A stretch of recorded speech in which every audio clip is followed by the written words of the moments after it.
तो good evening students, बात करेंगे इस वीडियो में जो आपका बीबीए फिफ्थ सेमेस्टर में आपका पेपर है एप्टीट्यूड रीजनिंग का।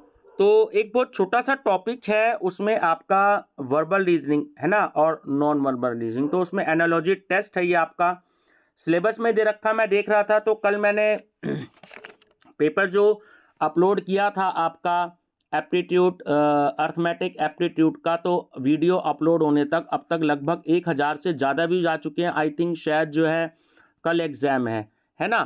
तो अगर मुझे पता होता पहले एग्ज़ाम है तो मैं उसको 2-4 दिन पहले से अपलोड कर देता। तो आप स्टूडेंट सबसे पहले मेरा चैनल सब्सक्राइब कर सकते हैं, स्टडी विद डॉक्टर पवन ओबराय, और उसका बीबीए फिफ्थ सेमेस्टर की आप प्लेलिस्ट देख लीजिएगा, क्योंकि ये वीडियो मैं उसमें ऐड कर दूंगा। और लिंक जैसे ही आपको मिले अपने दोस्तों को भी शेयर कर दीजिएगा, क्योंकि आपको प्लेलिस्ट ढूंढने में टाइम लगेगा, तो इसलिए आप इस लिंक को भी शेयर कर दीजिएगा। तो मैंने सोचा कि कुछ इसमें आपको मैं इम्पॉर्टेंट पॉइंट समझा दूं कि आपका शायद कल परसों में जब भी एग्जाम होगा तो वो चीज़ क्या होती है। कुछ एक एक दो दो लाइन में सॉल्व भी हैं, कुछ मैं आपको एमसीक्यूज भी इसके कराऊंगा। अब ये समझिएगा कि जो देखिए, एक बात तो समझ लीजिए कि बहुत ज़्यादा समय नहीं मिल पाता, क्योंकि बहुत सारी वीडियोस अपलोड करनी होती है ना। बी कॉम की, एम कॉम की, बीए की, एमए की, तो बहुत छोटा थोड़ा सा समय निकाल रहा हूँ 20-25 मिनट का, जिससे आपको पता लग जाए कि एनालॉजी टेस्ट में किस तरीके के जो है एमसीक्यूज आते हैं। देखिए, वर्बल रीजनिंग जो होती है, मैं बता देता हूँ, 2-3 लाइन में एक्सप्लेन भी किया है कि analogy literally means similarity having a similar features, है ना। Questions on analogy test the ability of a candidate to understand the relationship between two given objects and apply the same relationship to find that asked in the question. This test involves four different types as discussed here, है ना। अब इसमें आप ध्यान से समझिएगा कि एक एक जो है मैंने इसमें क्वेश्चन दिया है ना। आपको समझने की थोड़ी सी जरूरत पड़ेगी इसको, ये तो मैंने मीनिंग बताया आपको। अब वर्ड एनालॉजी क्या होती है कि there are many ways of establishing word relationship, some of the most common ones are given here, जैसे कॉज एंड इफेक्ट, है ना। तो क्या है, जैसे एक क्वेश्चन दिया आपका कि goitre is related to iodine as anaemia is related. तो अब आपको एनीमिया से रिलेटेड बताना है। देखिए, एनीमिया एक बीमारी का नाम है और ये आयरन की कमी के कारण होती है, ठीक है। तो जब आपको ये क्वेश्चन अगर एग्जाम में आए तो आप आयरन पर टिक लगाएंगे। रीजन भी क्या दिया है कि the above question is based on cause and effect relationship, ठीक है। तो गुइटेयर डिजीज, ये डिजीज का नाम है, is cause by the deficiency of iodine, है ना। आयोडीन की कमी के कारण होता है, और इसलिए आयोडीन, अगला जो एनीमिया है, then anaemia will be related to iron age anaemia, है ना। आयरन की कमी के कारण क्या होता है, एनीमिया हो जाता है, तो ये डिजीज होती है। तो इसलिए इसका आंसर जो है वो क्या होगा, वो सी होगा, ठीक है। चलिए, जैसे एक है आपका सबसेट ऑफ सेट, मीन्स जैसे page is related to book, तो हम सब जानते हैं कि जब हम बुक देखेंगे तो उसमें पेज होंगे। As leaf is related to, तो लीफ किससे होगी, सीधी सी बात है, लीफ जो होती है वो पेड़ पर होती है ना। तो आपको जो सी ऑप्शन में ट्री दिया है, तो वही इसका आंसर होगा कि page is a part of book and in the same way we see that leaf is a part of tree, hence our answer is C, ठीक है। कुछ हद तक मैं समझता हूं आपको क्लियर हो गया होगा। ऐसे quantity and units means current is related two ampere in the same वे, है ना। अब आपको वेट का बताना है कि वेट इज रिलेटेड टू, तो जाहिर सी बात है कि वेट किस में होता है, पाउंड में होता है, स्केल में तो होता नहीं है, ना कमोडिटी में होता है, ना मेजरमेंट में होता है, तो वेट आपका पाउंड से रिलेटेड हो गया, ठीक है। तो current is measured in terms of ampere and weight is measured in terms of pound, है ना। तो आंसर क्या होगा, और आंसर इज बी। चलिए नेक्स्ट है एक आपका जो है क्वेश्चन 4, इंस्ट्रूमेंट एंड मेजरमेंट्स। तो seismograph is related to earthquake, ठीक है, ये आपको समझ में आ गया होगा। In the same way as thermometer is related to, सीधी सी बात है कि जब हमें फीवर होता है, बुखार होता है, तो हम किससे चेक करते हैं? हम अपने फीवर को, टेम्परेचर को हम थर्मामीटर से चेक करते हैं। तो सीधी सी बात है, आंसर समझ में आ गया होगा कि सी, हम जब हमें फीवर होगा ना तो हम उससे चेक करेंगे थर्मामीटर से कि हमें फीवर कितना है, ठीक है। तो हमारा जो टेम्परेचर है वो बॉडी का कितना है, ठीक है। तो सी इसमें आंसर है आपका relationship given in the question, in the relationship between instrument and measurement, है ना।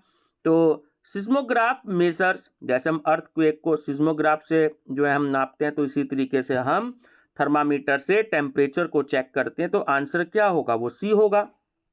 अब हम बात करते हैं वर्कर एंड टूल्स की, है ना। अब देखिए एक क्वेश्चन इसका दिया है, doctor is related to stethoscope. आप सबने देखा हो कि डॉक्टर लोग जो गले में अपने पहन के रखते हैं, कानों में लगाते हैं, तो हमारी पीठ के पीछे या चेस्ट पर हमें हार्ट बीट कैसी चल रही है, जब हमें कहते हैं कि सांस जोर से लीजिए, तो डॉक्टर लोग उससे चेक करते हैं। हम क्या कहते हैं उसे? स्टेथोस्कोप, है ना।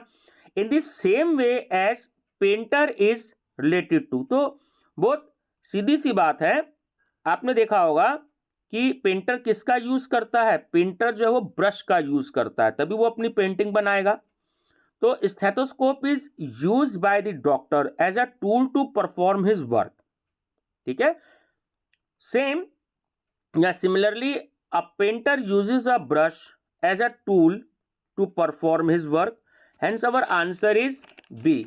मैं समझता हूं आपको क्लियर हो गया होगा, ठीक है। चलिए सेक्स रिलेशनशिप की बात करते हैं। वो सीधी सी बात है कि जो बुल है, bull is related to cow in this, ठीक है, in this same way as horse is related to.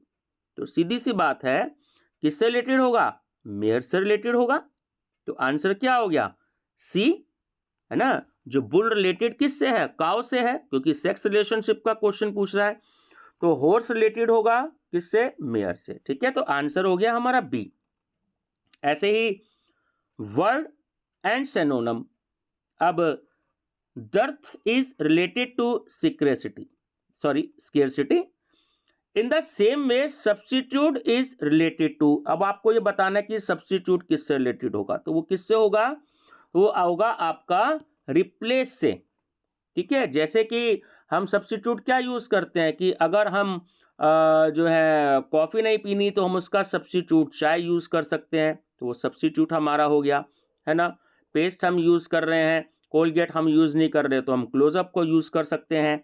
तो scarcity is synonyms of dearth, है ना। In the same way replace is a word nearest in meaning to the word substitute. तो our answer is option A, right. अब एक है आपका word and वो था सिनोनियम्स, और ये है एंटोनियम। जैसे अब आप अपोजिट वर्ड की बात करेंगे, तो hate is related to love. In the same way create is related to, create किससे रिलेटेड होगा? सीधी सी बात है, वो डिस्ट्रॉय से रिलेटेड होगा। Love is just opposite to hate, ठीक है। So the word opposite in meaning to create is destroy. Our answer is C, destroy हो जाएगा। ये तो आप जानती होंगे, थोड़ा सा इजी है। अब हम बात करते हैं क्वेश्चन 9 की। जैसे हेडिंग दी है वर्कर एंड वर्किंग प्लेस, तो सीधी सी बात है कि जो सेलर है, sailor is related to ship. Same in the same way as lawyer is related to. तो लॉयर कहां पे क्या करता है? तो लॉयर जो होता है वो कोर्ट में होता है। आपने देखा वकील जो है वो कोर्ट में जाता है ना, अपनी दलीलें रखता है, जैसे आपने देखा। तो आंसर क्या हो गया आपका? सी हो गया। The place of work of sailor is ship. Similarly the place where lawyer works is court. Our answer is C, right. Study and terminology, अगर आप इसकी बात करते हैं तो 10th क्या है? Numismatic is related to coin. In the same way palaeontology is related to, किससे रिलेटेड हो गया, ये हो गया फॉसिल्स से, ठीक है। तो अब हम देखें अगर आंसर कि सी ऑप्शन हमारा, study of coin is known as numismatic, है ना। तो palaeontology is the science dealing with the study of history of mankind with the help of fossils, hence our answer is C। चलिए एक question आपका है इसमें product और raw material से, तो सीधी सी बात है, देखिए क्या होता है, ऐसा क्वेश्चन हो सकता है, shoes is related to leather, आप सब जानते हो लेदर से शूज तो बनता है, in the same way rubber is related to, तो रबर किससे रिलेटेड होगा, वो रिलेटेड होगा ऑप्शन सी से, लेटेक्स। तो leather is a raw material, is raw material used to make shoes, similarly rubber is made using latex, ठीक है, as raw material, hence our answer is C. तो आपको पता लग गया होगा कि इस टाइप का कैसा क्वेश्चन आपको मिल सकता है एग्जाम में। ऐसे ही वर्कर एंड प्रोडक्ट की बात करते हैं, तो carpenter is related to furniture, आप सबको पता है कि फर्नीचर जो है वो कारपेंटर बनाता है। In the same way as blacksmith is related to, तो किससे रिलेटेड होगा, ये आपका मेटल से रिलेटेड होगा, carpenter makes furniture, similarly blacksmith makes metal, our answer is D, ठीक है। तो मैं समझता हूं कुछ कुछ आपको क्लियर हो गया होगा। ऐसे ही देखिए दो तीन क्वेश्चन और देख लेते हैं, एसोसिएशन रिलेशनशिप, अब इसमें कैसा क्वेश्चन देखिए एग्जाम में आपको मिल सकता है कि melt is related to liquid in the same way as freeze is related to, तो आंसर क्या होगा, आइस, हम आइसक्रीम को फ्रीज में रखते हैं, ठीक है।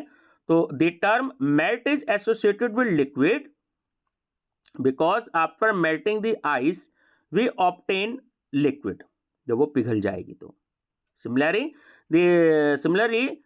the state of water after freezing is ice, ठीक है, जब हम फ्रीज में रख देते हैं ऊपर वाले कॉलम में तो क्या होगा उसको वो, ठीक है। तो हमारा आंसर क्या हो गया, ए। नंबर एनालॉजी का देखिए एक क्वेश्चन, नंबर एनालॉजी का किस तरीके से आपको मिल सकता है एग्जाम में, choose the best alternative to establish the relationship, जैसे आपको 3:11 दिया है तो उसका 7 के साथ क्वेश्चन मार्क दे दिया है, तो क्या आएगा, 4 आपको ऑप्शन दे दिए, 22, 29, 18 एंड 51। अब थोड़ा सा ध्यान से समझिए कि सोल्यूशन हम कैसे करते हैं ना, आप लोग कह रहे थे कि सर ये सॉल्व नहीं है, ऐसी आंसर बता दिया, तो मैंने बहुत जल्दी जल्दी में कल बताया था, ठीक है ना, क्योंकि बड़ा टाइम लगता है उनको सॉल्व करने में, तो इसलिए मैंने कुछ क्वेश्चंस का अरेंजमेंट किया कि आपको थोड़ा सा समझ में आ जाए। अब देखिए बहुत ध्यान से कि अगर आप स्क्वायर कर देते हैं 3 का, तो 3 3 जा 9 और उसमें 2 आपने प्लस किया तो वो हो गया 11, तो इस तरीके से 3:11 आ गया। सेम क्या करेंगे आप, 7 का स्क्वायर कर देंगे, 7 7 जा 49 और सेम +2 ऐड कर देंगे तो 51। अब आप देखिए उन्होंने डी ऑप्शन पर 51 आपको जो है आंसर दे रखा है, ठीक है। चलिए तो इस तरीके से जो है आपको आंसर करना है। अब एक लेटर एनालॉजी का भी जो है क्वेश्चन देखिए इसमें मैंने रखा है, in this type 2 groups of letter are related to each other and the candidate is required to find out this relationship to choose a letter group related in the same way to a third group provided in the question. देखिए कैसे, सबसे पहले देखिए ऐसे questions को करने के लिए आपको क्या करना है कि आप ए से लेके जेड तक अपने 26 अल्फाबेट लिख लीजिएगा, है ना, रफ पे, और थोड़ा सा गैप दे दीजिएगा उसमें, और ऊपर 1 से लेके 26 तक आप नंबर लिख दीजिएगा। सबसे बेस्ट तरीका ऐसे क्वेश्चंस को करने का जो लेटर वाले होते हैं। अब क्या करना है आपको, अब जैसे यहां पर क्वेश्चन है कि BEGK is related to ADFJ, in the same way PSYV is related to, देखिए अगर BEGK को आप ये ADFJ से रिलेटेड है, अब इसे कैसे करना है देखिए, नीचे सोल्यूशन भी दिया है मैंने, फिर आप कहोगे कि सर ने सोल्यूशन नहीं दिया, तो मैंने कि थोड़े से कम क्वेश्चन आज करा दूंगा, लेकिन आपको थोड़ा सा सोल्यूशन इसका समझा दूंगा कि कैसे होता है। देखिए आप ध्यान से देखें, तो जो A और B में कितने का है, 1 का डिफरेंस है। ऐसी सेम सबसे पहले आपने जब लिखा BEGK जो क्वेश्चन में पहले नंबर पर गिवन है, ये रिलेटेड किससे, ये ADFJ से रिलेटेड है, तो हर एक लेटर में 1 का डिफरेंस है। देखिए -1 -1 -1 -1 हमने चारों में लिख दिया। A के बाद आता है B, ठीक है, तो 1 का डिफरेंस है। D के बाद क्या आता है, E, ठीक है। इसी तरीके से देखिए 1 1 का डिफरेंस दे दिया। अब ध्यान से देखिए कि PSYJ ये लिखा हमने, तो सेम सीधी सी बात है कि जब हमारे पे अल्फाबेट लिखे होंगे, हमें उससे एक लेटर पहले वाला लेना है। तो P से पहले क्या हो गया, O, S से पहले क्या हो गया, R, V से पहले क्या हो गया, U, और Y से पहले क्या हो गया, Z। तो इसलिए 1 का डिफरेंस जो पहले में था, तो हमसे जो उसने क्वेश्चन पूछा उसमें भी हम 1 का डिफरेंस ले लेंगे, ठीक है। तो हमारा जो आंसर हो गया वो हो गया ORUX, यानी कि जो D ऑप्शन है वो हमारा करेक्ट आंसर है, ठीक।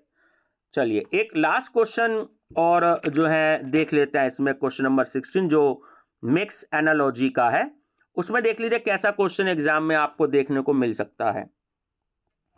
पहली बात तो है कि देखिए mix analogy, this types involves a combination of letters and numbers and students are required to establish and relationship, ठीक। अब क्या है इसका तरीका, अब B का जो रेशियो है वो क्या है, 16, तो सेम D का क्या होगा। अब ध्यान से देखिए ऑप्शन दिए हैं आपको 4। अब कैसे सॉल्यूशन होगा इसको समझिए ध्यान से। B is the second letter of the English alphabet, आप सबको पता है, ठीक है, सेकेंड अल्फाबेट है। एंड अगर हम उसको 4 टाइम्स मल्टीप्लाई कर दें तो कितना आ गया, 16 हो गया। देखिए 4 टाइम्स किया है, सेकेंड लेटर है, जब हम उसको 4 बार मल्टीप्लाई करेंगे, 2 2 जा 4, 4 2 जा 8, 8 2 जा 16, तभी 16 आएगा। सेम ऐसे क्या हो गया, similarly D is the 4th letter of the English alphabet and 4, और 4 को 4 टाइम्स कर दीजिए, तो 4 4 जा 16, 16 4 जा 64, 64 4 जा 256, तो आपका आंसर क्या हो गया, 256, ठीक है व्यूअर्स। ये थोड़ा सा मैंने आपको हर एक क्वेश्चन मेथड का, टॉपिक का एक एक क्वेश्चन मैंने आपको समझाने की कोशिश की है। अगली वीडियो में मैं आपसे जो है सेम इसी के बाद आपको तुरंत ना मिले तो आप BBA अनसोल्ड पेपर की प्लेलिस्ट देखिएगा, उसमें सबसे लास्ट में ये वीडियो ऐड होंगी, है ना, जितनी भी वीडियो बनती है ना वो लास्ट में ऐड हो जाती है, तो उसके बाद आप लास्ट वाली वीडियो देखिएगा और इसका लिंक भी अपने दोस्तों को शेयर कर दीजिएगा। Thank you, best of luck. General awareness की भी आप वीडियो देख लीजिएगा, ठीक है, और जनरल इंग्लिश की भी आप वीडियो देख लीजिएगा, वो BBA अनसोल्ड पेपर की प्लेलिस्ट में है, और जैसे लिंक मिले तो दोस्तों को भी शेयर कर दीजिएगा। Students good luck, thank you.